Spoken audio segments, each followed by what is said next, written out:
So Trump wants to tariff movies and TV shows that film outside the US. Let's think about that for just a second. First, I get where he's coming from, and I understand, as someone who does not support Trump, that the film industry has been, running rampant everywhere, filming stuff, but not in the US. I get that.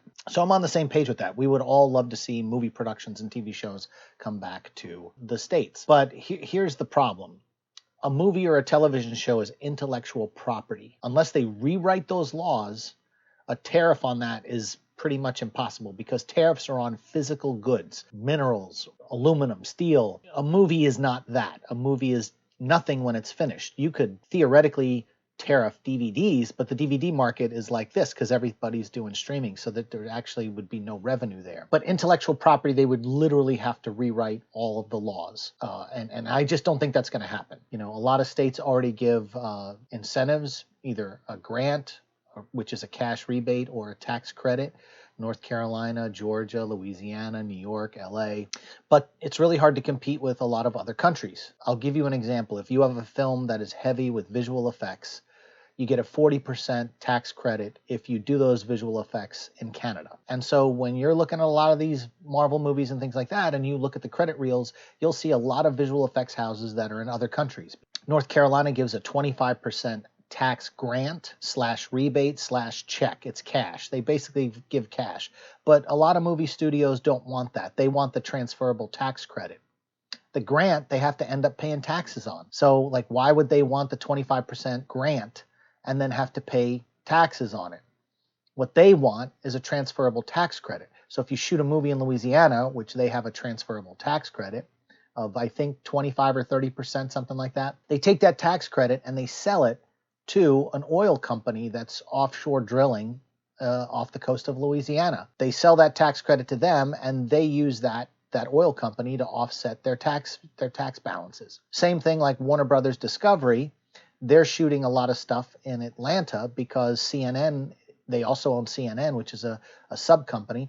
And what they do is they'll get the tax credits from Georgia, which is like 30%, and then they'll sell those tax credits to another one of their companies like CNN to offset their tax sheet. Same thing, Paramount would do that with Viacom and so on and so on. They would rather do that than just get cash that they have to pay taxes on, which is one reason why North Carolina, which is the state that I live in, is always getting the crumbs, because they really want a transferable tax credit, and our legislature just refuses to ever budge on anything like that. When you have a movie like Mission Impossible Dead Reckoning or Mission Impossible Final Reckoning or Indiana Jones, these continent-hopping movies that go from state to country to another country. They're filming in Germany, and then they go film in Tunisia, and then they go film in Australia. And then, how do you tariff a movie that shoots in multiple locations because the script dictates it to? It's not a thing. You're not going to be able to do that. It sounds great on paper. And companies like Netflix aren't considered movie studios, even they produce movies. They're considered tech companies. It's a totally different thing when you have something in a cloud that people can stream and download and watch on their independent. They're already paying taxes to have that streaming platform. So when you get Netflix and you break down how much you're paying, there's a line for taxes. So you're being taxed once, and then they want to put a tariff on it. Same thing if you have Amazon Prime or you have any of these streaming platforms you pay taxes on when you have that monthly subscription. None of it makes sense. And I don't think the lawyers that Trump has that are going to try to write some sort of legislation on a tariff or rewrite intellectual property laws it's not going to be a thing. It's not going to be a thing. Sounds great, not going to be a thing. Jeff Bezos, who owns the entire MGM library and has Amazon Prime, the streaming platform, already gave Trump $5 million for his inaugural ball and his library. So if this is a shakedown of studio heads to just, Zaslav, who owns Warner Brothers Discovery, is already a Trump supporter.